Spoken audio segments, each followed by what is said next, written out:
എല്ലാവർക്കും നമസ്കാരം. ഇന്ന് നമുക്ക് വളരെ സ്പെഷ്യൽ ആയിട്ടുള്ള ഒരു ചിക്കൻ കറിയുടെ റെസിപ്പി നോക്കാം. അപ്പോൾ നമ്മൾ സാധാരണ മലയാളികൾ ചുവന്ന കളറിലുള്ള ചിക്കൻ കറിയാണ് എപ്പോഴും തയ്യാറാക്കുന്നത്. അപ്പോൾ നമ്മൾ നെയ്ച്ചോറിൻ്റെ കൂടെയും അതുപോലെ തന്നെ പൊറോട്ട, അപ്പം അങ്ങനെയുള്ള സാധനങ്ങളുടെയൊക്കെ കൂടെ ചുവന്ന കളറിലെ ചിക്കൻ കറി എപ്പോഴും എല്ലാവർക്കും ഇഷ്ടപ്പെട്ടെന്ന് വരില്ല. അപ്പോൾ നമ്മൾ ഈ ഒരു രീതിയിൽ ചിക്കൻ കറി തയ്യാറാക്കി നോക്കുകയാണെങ്കിൽ നെയ്ച്ചോറിനും അതുപോലെ തന്നെ പൊറോട്ട, അപ്പം, ഇടിയപ്പം എല്ലാത്തിനും പറ്റിയ ഒരു അടിപൊളി കറിയാണ്. നല്ല ക്രീമി ആയിട്ടുള്ള ഒരു ചിക്കൻ കറിയാണ് നമ്മളിന്ന് ഷെയർ ചെയ്യുന്നത്.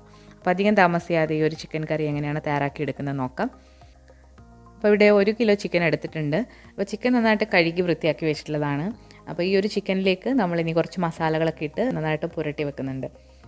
അപ്പോൾ നമ്മൾ ജിഞ്ചർ ഗാർലിക് പേസ്റ്റാണ് ഇപ്പോൾ ചേർത്ത് കൊടുക്കുന്നത്. 2 ടീസ്പൂൺ ജിഞ്ചർ ഗാർലിക് പേസ്റ്റ് ഇതിലേക്ക് ചേർത്ത് കൊടുക്കുക.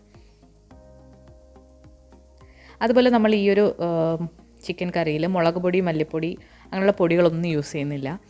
പിന്നെ ഇതിലേക്ക് നമ്മൾ എരിവിന് ചേർക്കുന്നത് പച്ചമുളകാണ്. അപ്പോൾ പച്ചമുളക് എരിവിനനുസരിച്ചിട്ട് നിങ്ങൾ ചേർത്ത് കൊടുക്കുക. ഞാനിവിടെ ഒരു 6-7 പച്ചമുളക് ചതച്ചെടുത്തിട്ടുണ്ട്. അപ്പോൾ അധികം എരിവില്ലാത്ത പച്ചമുളകാണ് ഞാൻ ചേർത്ത് കൊടുത്തത്. പിന്നെ ഇതിലേക്കൊരു 1/2 ടീസ്പൂണോളം കുരുമുളക് പൊടിയും ചേർത്ത് കൊടുക്കുന്നുണ്ട്. വെള്ള കുരുമുളക് പൊടിയാണ് ഞാൻ എടുത്തിട്ടുള്ളത്. പിന്നെ ആവശ്യത്തിനുള്ള ഉപ്പ് ചേർത്ത് കൊടുക്കുക. അപ്പോൾ ഈ ഒരു ചിക്കൻ ക്രീമി ചിക്കൻ കറിയാണ്. അപ്പോൾ നമ്മൾ ഇതിലേക്ക് കുറച്ച് തൈര് ചേർത്ത് കൊടുക്കുന്നുണ്ട്. അപ്പോൾ 1 ടേബിൾ സ്പൂണോളം തൈര് ഈ ഒരു ചിക്കനിലേക്ക് ചേർത്ത് കൊടുക്കുന്നുണ്ട്. അപ്പോൾ തൈരും ചിക്കനും കൂടെ കഴിക്കാൻ വിരുദ്ധമാണെന്ന് തോന്നുന്നവർ കഴിക്കേണ്ട. അപ്പോൾ നമ്മൾ ബിരിയാണിയൊക്കെ ഉണ്ടാക്കുമ്പോൾ ചിക്കനിൽ തൈരിട്ടാണ് ഉണ്ടാക്കുന്നത്. അപ്പോൾ എനിക്ക് ഇതുവരെ പ്രശ്നങ്ങളൊന്നും വന്നിട്ടില്ല. അപ്പോൾ 1 ടേബിൾ സ്പൂൺ തൈര് ഞാൻ ചേർത്ത് കൊടുത്തിട്ടുണ്ട്. ഇനി ഇതിലേക്ക് നമ്മൾ 1 ടീസ്പൂൺ ക്രീമും കൂടി ചേർത്ത് കൊടുക്കുന്നുണ്ട്. ക്രീം എന്ന് പറയുന്നത് മറ്റൊന്നുമല്ല, നമ്മുടെ പാൽപ്പാടയാണ്. ഇതുണ്ടെങ്കിൽ മാത്രം ചേർക്കുക. പക്ഷേ ഇത് ക്രീമി ചിക്കൻ കറി ആയതുകൊണ്ട് നമ്മൾ കുറച്ച് റിച്ച് ആയിട്ടുള്ള ഒരു കറിയാണ് ഇത്. അപ്പോൾ ക്രീം നിങ്ങൾക്ക് വാങ്ങിക്കാനായിട്ട് കിട്ടും. ഫ്രഷ് ക്രീം ചേർത്ത് കൊടുക്കാം, അല്ലെങ്കിൽ നിങ്ങളുടെ കയ്യിൽ വിപ്പിംഗ് ക്രീം ആണെങ്കിൽ അതും ചേർത്ത് കൊടുക്കാം. അപ്പോൾ ഇതെല്ലാം കൂടി ചേർത്തിട്ട് ഈ ഒരു ചിക്കൻ നന്നായിട്ടൊന്ന് പുരട്ടി വെക്കാം. ഇപ്പോൾ ഇത് നന്നായിട്ടൊന്ന് കൈകൊണ്ട് തിരുമ്മി യോജിപ്പിച്ചതിന് ശേഷം നമുക്കിത് അടച്ചു വെക്കാം. അപ്പോൾ ഞാനിവിടെ ഓവർനൈറ്റാണ് ഇത് ഫ്രിഡ്ജിൽ വെക്കുന്നത്. അപ്പോൾ ഫ്രിഡ്ജിൽ എന്ന് പറയുമ്പോൾ ഫ്രീസറിലല്ല, മുകളിലത്തെ തട്ടിലാണ് വെക്കുന്നത്. അപ്പോൾ ഇത് നമുക്കിനി ഒരു ഫോയിൽ വെച്ചിട്ട് അടയ്ക്കാം. അപ്പോൾ ഈ ഒരു ചിക്കൻ്റെ സ്മെല്ല് ഫ്രിഡ്ജിൽ സ്പ്രെഡ് ചെയ്യാതിരിക്കാൻ വേണ്ടിയിട്ടാണ് നമ്മളിങ്ങനെ അടച്ചു വെക്കുന്നത്. അല്ലെങ്കിൽ ബാക്കിയുള്ള സാധനങ്ങളിലൊക്കെ ഈ ഒരു മണം വരും. അപ്പോൾ ഇത് നന്നായിട്ട് കവർ ചെയ്തിട്ട് നമുക്കിത് അടച്ചിട്ട് ഓവർനൈറ്റ് ഫ്രിഡ്ജിൽ വെക്കാം.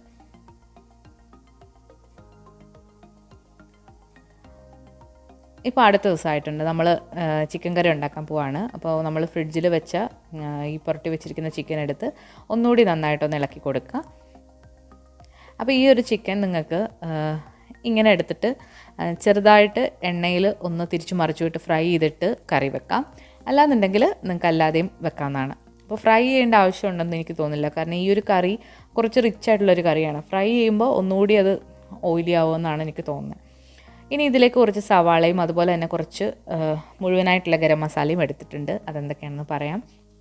അപ്പോൾ ഒരു പാത്രം ചൂടായി വന്നു കഴിഞ്ഞാൽ ഇതിലേക്കൊരു വലിയ ക്യൂബ് ബട്ടറാണ് ഇട്ട് കൊടുക്കുന്നത്. അപ്പോൾ ബട്ടർ ഒന്ന് ഉരുകി വന്നു കഴിഞ്ഞാൽ ഇതിലേക്ക് ഒരു ബേ ലീഫ്, 2 ചെറിയ കഷ്ണം പട്ട, 3 ചെറിയ ഏലക്ക ഒന്ന് ക്രഷ് ചെയ്താണ്, 3-4 ഗ്രാമ്പു. അപ്പോൾ ഇത്രയും കൂടി ഇട്ട് കൊടുത്തിട്ട് ഇതൊന്ന് മൂപ്പിച്ചെടുക്കാം. അപ്പോൾ ബട്ടറിന് പകരം നിങ്ങൾക്ക് വെജിറ്റബിൾ ഓയിലും എടുക്കാവുന്നതാണ്. വെളിച്ചെണ്ണ എടുക്കരുത്, വെജിറ്റബിൾ ഓയിലിൽ ചെയ്യാം. അപ്പോൾ ഇതൊന്ന് മൂത്ത് വന്നു കഴിഞ്ഞാൽ ഇതിലേക്ക് നമ്മൾ അരിഞ്ഞു വെച്ചിരിക്കുന്ന 2 മീഡിയം സൈസിലുള്ള സവാളയാണ്. സവാള 2 എണ്ണം മതിയാകും. അതിനുശേഷം ഈ സവാള നന്നായിട്ടൊന്ന് വഴറ്റിയെടുക്കാം. കുറച്ച് ഉപ്പ് കൂടി ഇട്ട് കൊടുത്തിട്ട് പെട്ടെന്ന് വഴറ്റിയെടുക്കാം. ഇപ്പോൾ സവാള ഒന്ന് വാടി ലൈറ്റ് ബ്രൗൺ ആയിട്ട് വന്നിട്ടുണ്ട്. ഈ ഒരു സമയത്ത് നമുക്കിതിലേക്ക് ജിഞ്ചർ ഗാർലിക് പേസ്റ്റ് ചേർത്ത് കൊടുക്കാം. അപ്പോൾ നേരത്തെ നമ്മൾ ചിക്കനിൽ ചേർത്തിട്ടുണ്ട് 2 ടീസ്പൂൺ, പിന്നെ 1 ടീസ്പൂണും കൂടി ഇപ്പോൾ ചേർത്ത് കൊടുക്കുന്നുണ്ട്. അപ്പോൾ അതുകൂടി ചേർത്തിട്ട് അതിൻ്റെ പച്ചമണം നന്നായിട്ടൊന്ന് മാറ്റിയെടുക്കാം. ഈ ജിഞ്ചർ ഗാർലിക് പേസ്റ്റ് ഉണ്ടാക്കുന്നത് ഞാൻ ഒരു വീഡിയോയിൽ ചെയ്ത് കാണിക്കുന്നുണ്ട്. അപ്പോൾ നിങ്ങൾ ഡൗട്ടുള്ളവർ അത് കണ്ടു നോക്കാം. അപ്പോൾ ഇഞ്ചി വെളുത്തുള്ളി പേസ്റ്റ് കൂടി ചേർത്തിട്ട് ഇത് നന്നായിട്ട് മൂത്ത് വന്നിട്ടുണ്ട്. ഈ ഒരു സമയത്ത് നമുക്കിതിലേക്ക് മാരിനേറ്റ് ചെയ്ത് വെച്ചിരിക്കുന്ന ചിക്കൻ്റെ കഷ്ണങ്ങൾ ഇട്ട് കൊടുക്കാം. അപ്പോൾ നമ്മൾ ആ ചിക്കനിൽ ഇഞ്ചി വെളുത്തുള്ളി പച്ചമുളകൊക്കെ പച്ചക്കാണ്. അപ്പോൾ നിങ്ങൾക്ക് ഡൗട്ട് വരും ഇതിൽ പച്ച ചുവയ്ക്കില്ലേന്ന്. പച്ച ഒന്നും ചുവയ്ക്കില്ല. അപ്പം നമ്മൾ ഇത് നന്നായിട്ട് ഇതിൽ വഴട്ടിയെടുത്ത് നന്നായിട്ട് വേവിച്ചെടുക്കുമ്പോൾ അതിൻ്റെ പച്ചമണമൊക്കെ നന്നായിട്ട് മാറിക്കിട്ടും. അപ്പോൾ ഈ ഒരു ചിക്കൻ ചേർത്ത് കൊടുത്തിട്ട് ഇത് നന്നായിട്ട് ഈ ഉള്ളിയിലും ഇട്ട് നന്നായിട്ടൊന്ന് വഴട്ടിയെടുക്കുക.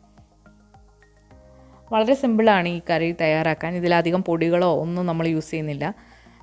അപ്പോൾ നമ്മളിപ്പോൾ നന്നായിട്ടിത് മിക്സ് ചെയ്ത് വെച്ചിട്ടുണ്ട്. ഇനി ഇത് അടച്ച് വെച്ചിട്ട് നമുക്ക് മീഡിയം ഫ്ലെയിമിലിട്ട് ചിക്കൻ നന്നായിട്ട് വേവിച്ചെടുക്കാം. ഇടയ്ക്ക് നിങ്ങളൊന്ന് ഇളക്കി കൊടുക്കുക.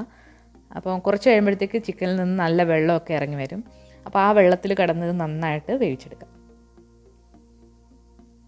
ഇപ്പോൾ ചിക്കൻ നന്നായിട്ട് വെന്ത് വന്നിട്ടുണ്ട്. അതിലേക്ക് വെള്ളമൊക്കെ ഇറങ്ങി വന്നിട്ടുണ്ട്. ഇനി ഈ ഒരു സമയത്ത് നമ്മളിതിലേക്ക് ബാക്കിയുള്ള ഇൻഗ്രീഡിയൻസ് ചേർത്ത് കൊടുക്കാം. ഇനി നമ്മളിതിലേക്ക് ചേർത്ത് കൊടുക്കുന്നത് 1 ടീസ്പൂൺ ഗരം മസാലയാണ്. വീട്ടിൽ തന്നെ പൊടിച്ച് വെച്ചിട്ടുള്ള ഗരം മസാലയാണ്. ഗരം മസാലയോടൊപ്പം തന്നെ നമ്മളൊരു 1/4 ടീസ്പൂൺ ജീരകത്തിൻ്റെ പൊടി കൂടി ചേർത്ത് കൊടുക്കുന്നുണ്ട്. ഇതൊരു നോർത്ത് ഇന്ത്യൻ സ്റ്റൈലിലുള്ള കറിയാണ്. അപ്പോൾ നമ്മൾ കുറച്ച് ജീരകം ചേർത്ത് കൊടുക്കും. അപ്പോൾ ജീരകം ചേർത്ത് കൊടുക്കുമ്പോൾ ഒരു പ്രത്യേക ടേസ്റ്റ് ഈ ഒരു കറിക്ക് കിട്ടും. അപ്പോൾ അത് ചേർത്ത് കൊടുത്തിട്ട് നന്നായിട്ടൊന്നുകൂടി ഒന്ന് ഇളക്കി കൊടുക്കുക.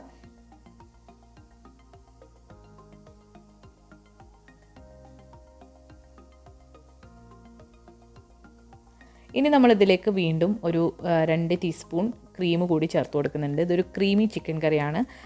അപ്പോൾ അതുകൊണ്ടാണ് നമ്മൾ ക്രീം ചേർത്ത് കൊടുക്കുന്നത്. അപ്പോൾ എന്നിട്ട് നന്നായിട്ട് ഇതൊന്ന് ഇളക്കി കൊടുക്കുക. ഈ ഒരു പാത്രം ഇളക്കാനായിട്ട് കുറച്ച് പാടായിരുന്നു. അപ്പോൾ വീഡിയോ എടുക്കുന്ന സൗകര്യത്തിനാണ് ഞാൻ ഈ ഒരു അടുപ്പിൽ കിട്ടാൻ വേണ്ടിയിട്ടാണ് ഈ ഒരു പാത്രം ഇവിടെ വെച്ചത്. പക്ഷേ ഇത് വെന്ത് കഴിഞ്ഞപ്പോൾ നന്നായിട്ട് വെള്ളമൊക്കെ ഇറങ്ങി ചിക്കൻ കറി എല്ലാ ഭാഗത്തേക്കും നന്നായിട്ട് കുക്കായി വന്നിട്ടുണ്ടായിരുന്നു. അപ്പോൾ നമ്മളിത് അടച്ച് വെച്ചിട്ടൊന്ന് കുക്ക് ചെയ്യാം. ഇപ്പോൾ നമ്മുടെ ചിക്കൻ കറി നന്നായിട്ട് വെന്ത എണ്ണയൊക്കെ തെളിഞ്ഞ് വന്നിട്ടുണ്ട്. ഒന്നുകൂടെ നന്നായിട്ടൊന്ന് ഇളക്കി കൊടുക്കാം. നിങ്ങൾക്ക് കാണാൻ നല്ലതായിട്ട് ചാറൊക്കെ വന്നിട്ടുണ്ട്. അപ്പോൾ ഇത് നന്നായിട്ട് ഇളക്കിയിട്ട് ചാറൊക്കെ വറ്റിച്ചെടുക്കാം. അപ്പോൾ നിങ്ങൾ എരിവ് നോക്കിയിട്ട് ആവശ്യത്തിനുള്ള കുരുമുളക് പൊടി കൂടി ചേർത്ത് കൊടുക്കാവുന്നതാണ്. ഇനി നമ്മൾ അവസാനമായിട്ട് ഈ ഒരു ചിക്കൻ കറിയിലേക്ക് ഒരു 7-8 കശുവണ്ടി, അതായത് കാഷ്യൂനട്ട് വെള്ളത്തിൽ അരച്ചിട്ടുള്ളതാണ്. മിക്സിയുടെ ചെറിയ ജാറിലിട്ട് നന്നായിട്ട് കുതിർത്തിട്ട് അരച്ചതാണ്. അപ്പോൾ ഈ ഒരു കാഷ്യൂനട്ട് നമ്മളിതിലേക്ക് ചേർത്ത് കൊടുക്കുമ്പോൾ നല്ലൊരു റിച്ച് ആയിട്ടുള്ളൊരു ടേസ്റ്റും കിട്ടും. ഇത് നന്നായിട്ട് ഒന്നുകൂടി ഒന്ന് കുറുകിയും വരും. ഇരിക്കും തോറും ഈ ഒരു കറി നന്നായിട്ട് കുറുകയും ചെയ്യും. അപ്പോൾ വളരെ ടേസ്റ്റി ആയിട്ടുള്ള മലായി ചിക്കൻ അല്ലെങ്കിൽ ഒരു ക്രീമി ചിക്കൻ കറി ഇവിടെ റെഡി ആയിട്ടുണ്ട്. ഇനി ഇതിലേക്ക് മല്ലിയില കൂടി ഇട്ട് കൊടുത്തിട്ട് നമുക്ക് ഡെക്കറേറ്റ് ചെയ്യാം.